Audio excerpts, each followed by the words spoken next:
mulai merasa geli di bagian sensitifnya. Ibu guru mulai gelisah, keringat mulai bercucuran, dan pantatnya pun mulai bergoyang-goyang karena memang di bagian alat vitalnya ini memang dalam keadaan geli yang luar biasa.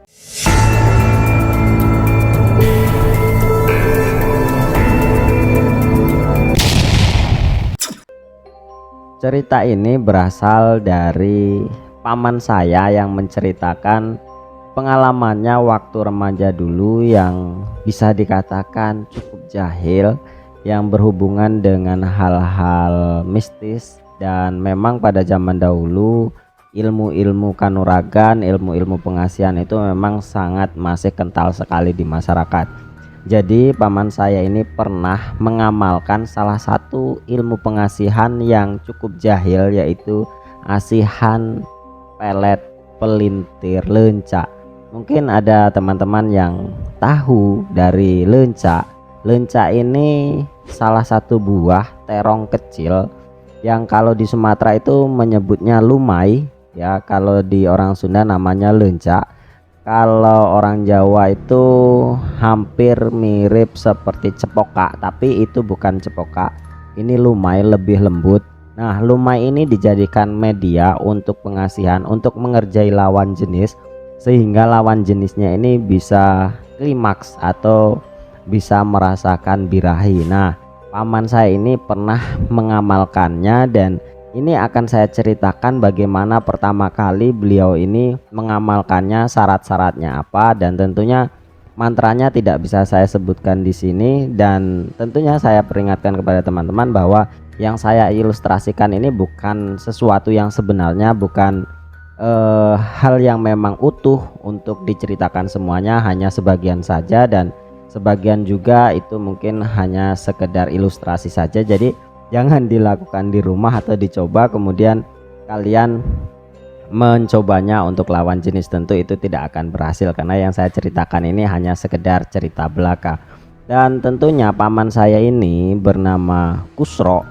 Beliau ini pernah naksir, masih cinta monyet sebenarnya, naksir dengan seorang yang bernama Siti Nurjanah. Memang Siti Nurjanah ini bisa dikatakan kembang desanya di desa beliau ini, desa si Kusroh ini.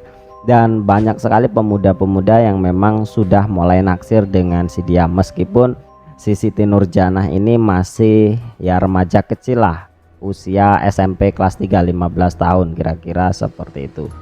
Jadi Kusroh ini tidak ketinggalan sama seperti pemuda-pemuda lainnya, dia ini juga naksir kepada si Siti Nurjanah ini.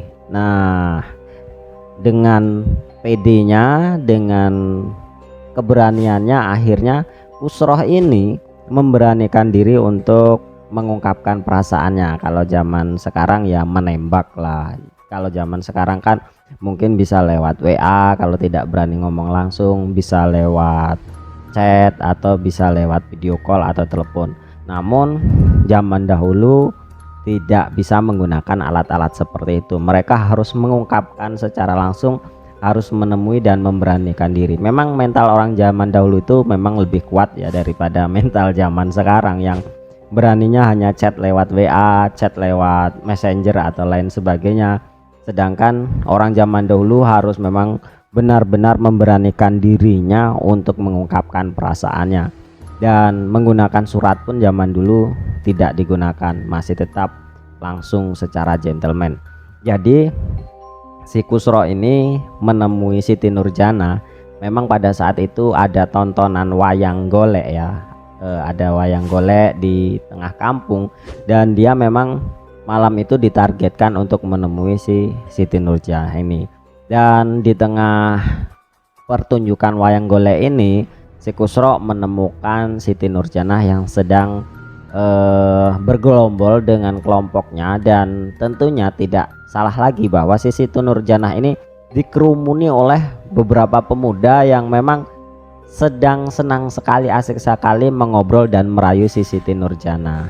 Akhirnya si Kusro ini dengan entengnya dia menarik tangan si Siti Nurjanah. Tentu si Siti Nurjanah pun terkejut dengan apa yang dilakukan oleh si Kusro ini. Tanpa ada angin, tanpa ada hujan, tiba-tiba kok si Kusro ini menarik tangan si Siti Nurjana. Ya maklum saja mungkin si Kusro ini sudah mempersiapkannya dari rumah dengan hati yang sudah cukup berdebar-debar, dan ketika bertemu dengan Siti Nurjana dia sudah tidak sabar lagi, dan akhirnya ditariklah si Siti Nurjana. Lalu Siti Nurjana pun menghibaskan tangannya dan marah kepada Kusro. Maksudnya si Kusro ini apa kok menarik tangan, sedangkan dia ini sedang berbincang dengan orang, dan itu cukup membuat si Siti Nurjana ini terkejut. Dan si Kusro pun hanya berkata bahwa dia ingin ngomong sesuatu. Dan si Siti Nurjana ini sebenarnya tidak mau diajak ngobrol dengan si Kusro, namun Kusro masih tetap memaksa Siti Nurjana ini untuk tetap ngomong. Akhirnya diturutilah kehendak si Kusro ini dengan syarat tidak lama-lama, hanya sebentar. Dan akhirnya si Kusro itu membawa Siti Nurjana ini ke tempat yang lumayan agak sepi, menjauh dari keramaian, dan dia mengungkapkan perasaannya bahwa selama ini si Kusro ini tidak bisa tidur, tidak bisa makan, hanya terus membayangkan si Siti Nurjana. Dan si Kusro menyatakan bahwa dia itu jatuh cinta kepada Nurjana. Nurjana pun terkejut atas pernyataan dari si Kusro, dan Kusro ingin bahwa Siti Nurjana itu menjadi pacarnya malam itu juga. Tentu hal itu membuat si Siti Nurjana shock ya, karena dia ditodong begitu saja dan harus menjawab malam itu juga. Tentu Siti Nurjana merasa marah karena merasa dipermainkan, dan mungkin Siti Nurjana juga tidak memiliki rasa cinta kepada si Kusro. Lalu dengan tegas, dengan entengnya dia pun menjawab apa yang ditanyakan oleh Kusro. Dia menolak mentah-mentah ajakan si Kusro untuk berpacaran, dan dengan alasan yang memang sungguh-sungguh membuat hati si Kusro ini sakit hati. Si Kusro tentu menanyakan kan hal apa, alasannya apa kok bisa Nurjana ini menolak cinta si Kusro. Dan Nurjana dengan tegasnya, dengan gamblangnya, tanpa ada basa-basi, dia mengatakan bahwa dia tidak suka sama Kusro, dan alasannya adalah Kusro itu jelek. Karena memang masih remaja kecil, dia tidak memikirkan perasaan orang lain, dan tentu memang biasanya wanita seperti itu, kalau memang dia tidak suka dia akan mengatakannya dengan kejujurannya. Dan tentunya hal itu membuat Kusro sakit hati, dan akhirnya dia pun pulang lebih awal dari pertunjukan wayang golek itu dan meninggalkan si Nurjana di situ. Akhirnya Nurjana kembali ke perkumpulannya atau ke teman-temannya untuk berbincang-bincang, karena memang di sana dia sedang menjadi ratunya dan sedang digombali oleh banyak pemuda desa di sana. Akhirnya Kusro pun pulang dalam keadaan hati hancur. Terus memang dia sangat benar-benar sakit hati, dan dia malam itu tidak bisa tidur, sangat gelisah, dan memang benar-benar dia itu ingin menangis. Namun sebagai laki-laki tentunya dia tidak harus menangis sih kalau memang cintanya itu ditolak. Dan keesokan harinya Kusro itu tidak berangkat sekolah karena memang dia tidak mau bertemu dengan si Siti Nurjana. Namun dia masih tetap berangkat dari rumah seolah-olah dia itu berangkat sekolah karena dia tidak mau dimarahi oleh orang tuanya. Akhirnya si Kusro ini nongkronglah di pangkalan ojek di sebuah gardu di mana ojek-ojek itu mangkal di sana. Nah, waktu itu ada seorang bernama Jainuddin. Jainuddin ini orang yang memang paruh baya, yang di sana itu terkenal dengan gelagatnya sebagai tukang dukun atau tukang mistis lah seperti itu. Dan akhirnya ditanyalah sama Jainuddin ini kenapa Kusro tidak sekolah, dan akhirnya si Kusro pun menceritakan kejadian yang sudah dialaminya malam tadi kepada Jainuddin ini. Dan Jainuddin ini ya kita sebut saja Mang Jae. Mang Jae ini pun memberi saran kepada si Kusro kalau dia ingin balas dendam kepada si Siti Nurjana ini, maka dia bisa membantunya dengan cara gaib. Tentu pernyataan Mang Jaya ini memang membuat Kusro ini sangat senang sekali dan gembira, mungkin dia bisa membalaskan dendam kesumatnya kepada Siti Nurjanah yang memang sudah menyakiti perasaannya. Kemudian si Kusro pun menyetujui atas ajakan dari Mang Jahe ini, dan tentunya Mang Jahe ini memberikan syarat-syarat di mana Kusro harus memenuhi persyaratan itu sehingga dia bisa mendapatkan ajian pelintir lenca. Dan memang ajian pelintir lenca ini bukan hal yang aneh atau bukan hal yang tabu di desa itu. Memang sudah banyak sekali sebenarnya orang-orang yang bisa menguasai ilmu ini karena memang mereka ingin mengerjai orang-orang yang selama ini menjadi dendam pribadinya. Dan akhirnya si Kusro pun diajak ke rumah Mang Jahe untuk diruat atau untuk melakukan ritual-ritual. Yang pertama tentunya si Jahe ini diberikan syarat-syarat, yaitu si Jahe harus melakukan puasa mutih selama 7 hari 7 malam, dan setiap tengah malam dia harus meniatkan niatnya untuk mandi kembang dan membacakan mantra yang sudah diberikan oleh Mang Jahe ini. Sebenarnya mantranya ini dari bahasa Arab teman-teman, yaitu doa, namun doanya ini tidak saya sharekan atau tidak diberitahukan oleh paman saya, tidak boleh, karena hal itu mungkin nanti bisa menjadi kalian yang mendengar cerita ini menjadi tersesat dan mencoba hal tersebut, yang kemungkinan itu tidak akan berhasil.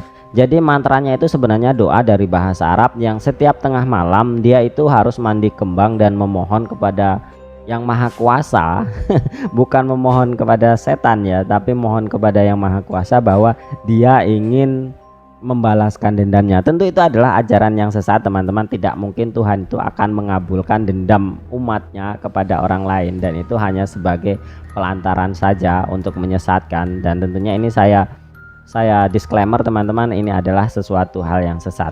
Jadi setelah 7 hari 7 malam melakukan mandi kembang tengah malam dan melakukan puasa mutih, tibalah si Kusro ini melakukan ritual yang terakhir, yaitu puasa ngebleng selama 1 hari 1 malam.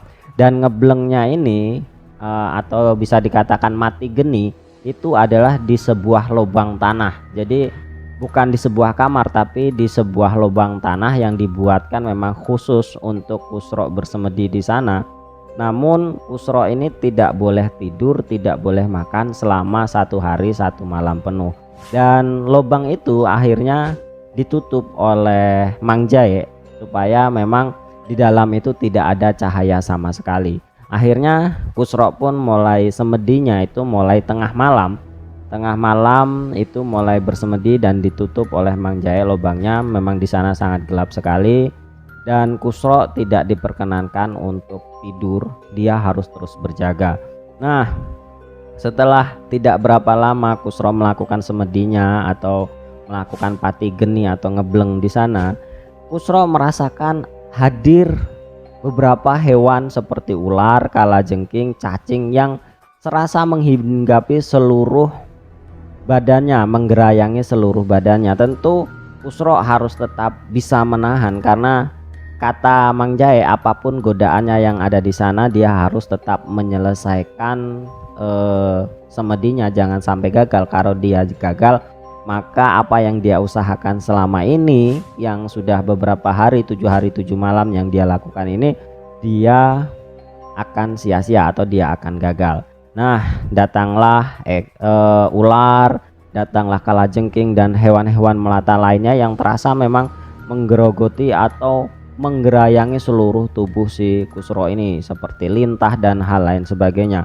Kusro masih tetap terus harus menahannya, jangan sampai dia berteriak, jangan sampai dia bersuara, dan jangan sampai apalagi dia keluar dari lubang itu. Dan tentunya dia memang memikirkan harus benar-benar bisa membalas dendam kepada si Siti Nurjanah ini. Akhirnya setelah beberapa jam mungkin hewan itu terus berkeliaran di dalam lubang itu, lambat laun sudah mulai menghilang. Dan dirasakan hal selanjutnya adalah seperti turun hujan yang sangat deras yang memang benar-benar membasahi dari tubuh si Kusro ini. Air itu semakin lama semakin banyak memenuhi lubang di tempat Kusro ini bersemedi. Jadi air itu semakin lama semakin tinggi dan membuat si Kusro ini tenggelam di dalam air dan hingga sampai di batas hidung, dan Kusro pun mulai sesak napas karena memang dia rasakan bahwa air itu semakin dalam, dan akhirnya dia pun mendongakkan hidungnya supaya dia masih tetap bernapas. Namun Kusro masih tetap terus melanjutkan semedinya, melanjutkan ngeblengnya hingga beberapa jam kemudian. Setelah air itu hujan mulai berhenti, air dirasakan mulai surut, dan Kusro pun mulai bersemedi kembali, mulai tenang kembali, dan dia mulai mengkonsentrasikan pikirannya lagi. Setelah airnya surut dan dirasakan semuanya sudah kering, lalu tiba-tiba datang sesosok makhluk yang sangat menyeramkan. Ada yang berbentuk pocong, ada yang berbentuk genderuwo. Mereka datang silih berganti, yang begitu sangat dekat wajahnya dengan Kusro, yang memang wajahnya itu memang benar-benar menyeramkan. Sosok itu bentuknya memang menyeramkan semuanya. Namun Kusro masih tetap menahannya, dan Kusro tidak boleh terpejam sedikit pun. Dia harus tetap melihat apa yang ada dilihatnya, dan Kusro tidak boleh berpaling sedikit pun. Jadi Kusro masih terus memandangi dan melihat semua kengerian yang ada di depannya. Setelah beberapa waktu kemudian, Kusro pun kemudian makhluk-makhluk itu mulai menghilang dan mulai pergi. Namun tidak lama kemudian datanglah sesosok orang berjubah putih yang mengatakan kepada Kusro itu bahwa dia tidak boleh melanjutkan semedinya, dan dia mengatakan bahwa itu adalah perbuatan syirik yang memang dilarang oleh Tuhan yang Maha Kuasa. Dan orang itu terus menasihati Kusro dengan membacakan ayat-ayat suci dan menasihati bahwa apa yang dikerjakan itu adalah jalan yang tersesat. Namun sekali lagi Kusro masih tetap berpendirian teguh terhadap tujuannya, karena dia ingin benar-benar membalas dendam kepada Siti Nurjana. Setelah kemudian berlalu, orang itu pun pergi, dan datanglah sesosok laki-laki kembali yang berwujud saat ini adalah berpakaian serba hitam, dan mengatakan bahwa si Kusro sebentar lagi akan menamatkan ritualnya. Dan dengan kata lain, lelaki ini memberikan selamat kepada Kusro karena dia sebentar lagi akan berhasil mendapatkan ajian pelet pelintir lenca ini. Jadi dia ini memberikan selamat kepada Kusro dan memeluk Kusro dan berjabat tangan, dan akhirnya dia pun pergi. Kemudian setelah lelaki itu pergi, pintu lubang itu dibuka oleh Mang Jae dan menyambut si Kusro yang memang sudah dalam keadaan lemas. Akhirnya Kusro pun diangkat tengah malam, kemudian dimandikan lagi oleh Mang Jae dengan ramuan-ramuan yang sudah disiapkan oleh si Mang Jae ini. Dan akhirnya setelah selesai semua ritual yang sudah dilakukan oleh mereka berdua, akhirnya Kusro pun dipersilahkan untuk pulang. Dan tata caranya adalah Kusro harus menggunakan media lenca untuk menghipnotis atau untuk memelet si lawan jenis ini supaya mereka itu terpikat dan naik birahinya. Jadi ini bisa dikatakan asihan yang cukup jahil. Akhirnya Kusro pun pulang dalam keadaan bahagia dan senang, dan keesokan harinya Kusro berniat untuk mencoba ilmunya ini. Akhirnya dia ke sekolah dengan membawa sebiji lenca. Dan siapakah yang menjadi targetnya? Nah, ternyata yang menjadi targetnya ini adalah si ibu gurunya sendiri yang sedang mengajar di kelasnya. Dan ibu gurunya ini memang sesosok wanita yang lumayan cukup cantik. Dan akhirnya si Kusro pun setelah ibu guru ini datang mengajar beberapa saat, si Kusro mulai melancarkan aksinya. Dan tentunya Kusro pun sudah menghafal nama ibu guru beserta binnya, dan kemudian dia pun membacakan mantra berulang kali sambil memelintir biji dari lenca tersebut.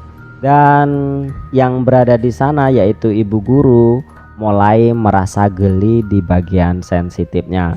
Ibu guru mulai gelisah keringat mulai bercucuran dan pantatnya pun mulai bergoyang-goyang karena memang di bagian alat vitalnya ini memang dalam keadaan geli yang luar biasa. Kusro terus memelintir biji lenca ini dengan mantra-mantra yang memang dia rafalkan, dan akhirnya Kusro pun memang mencapai di titik dimana dia harus membuat ibu guru ini klimaks. Ibu guru tentunya semakin lama semakin menjadi gelinya semakin menjadi, dan tanpa disadari dia pun mulai gelisah dan menggoyangkan seluruh badannya. Dan tentunya murid-murid yang melihatnya merasa aneh mengapa ibu guru sangat gelisah sekali. Dan si Kusro pun akhirnya ingin mengakhiri semuanya dengan memecahkan si biji lenca tersebut. Dengan mantra rapalan yang terakhir, dia pencet sekuat tenaga si biji lenca ini hingga terpecah, dan tes si ibu guru pun akhirnya menjerit mendesah di depan kelas, dan semuanya pun melihat ibu guru dalam keadaan yang aneh. Ibu guru pun akhirnya berlari keluar menuju kamar mandi karena memang beliau sudah tidak tahan dengan apa yang dia rasakan. Setelah dia kembali ke kamar mandi, ternyata ibu guru ini memang bukan ibu guru kaleng-kaleng. Dia sudah mengetahui bahwa dia dikerjai oleh salah satu muridnya. Akhirnya dia memeriksa tangan semua muridnya, terutama tangan murid laki-laki. Dia periksa satu persatu tangan siapa yang memang bergetah atau hitam. Tentunya tangan murid yang bergetah inilah dia yang sudah mengerjai dirinya.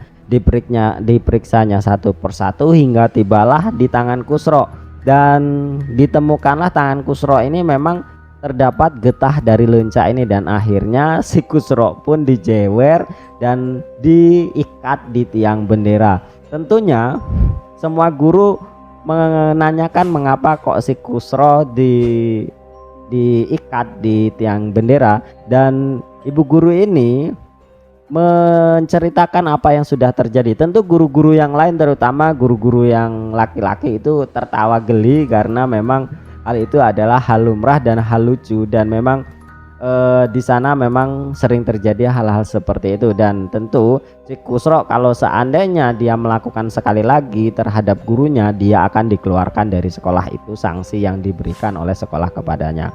Dan tentunya si Kusro pun menjalani hukumannya, dan dia menyatakan dia sangat gembira karena memang ajiannya cukup berhasil.